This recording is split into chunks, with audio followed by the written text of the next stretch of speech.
The Shifa hospital, Gaza's largest, has become a focal point of the Israel-Hamas war.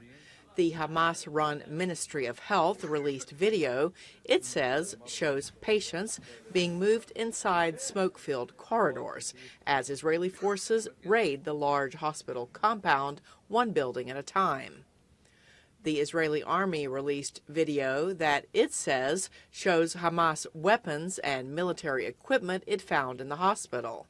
Hamas denies it is using the medical center for military purposes. President Joe Biden said that the first war crime committed by Hamas was stationing its weapons and fighters in, under, and around hospitals. Israel did not go in with large number of troops, did not raid, did not rush everything down.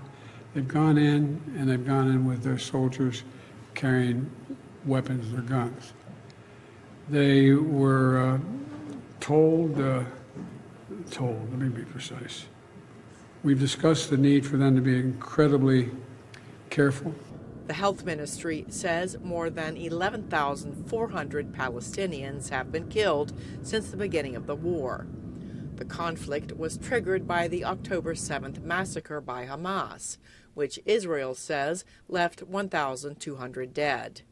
Asked when the war would end, Biden had this to say.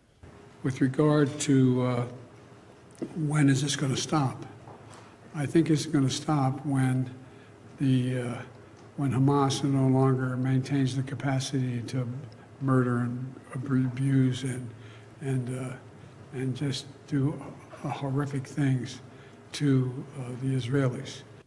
At the State Department, a reporter asked spokesperson Matthew Miller why the president is not calling for a ceasefire, saying polls show many Americans support it. We don't make our decisions based on polls. The president and the secretary have come to the judgment that a ceasefire at this time would only benefit Hamas.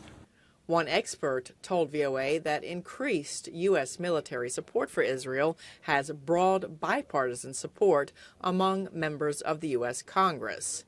And she said the U.S. could use its leverage over Israel to reduce the number of Palestinian civilians killed as Israel targets leaders of Hamas, which the U.S. has designated a terrorist organization.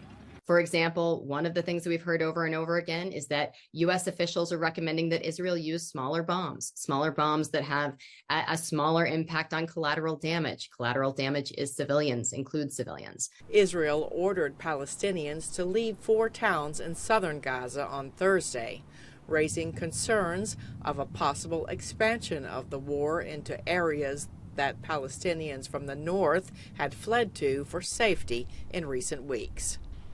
Saine, VOA News, the State Department.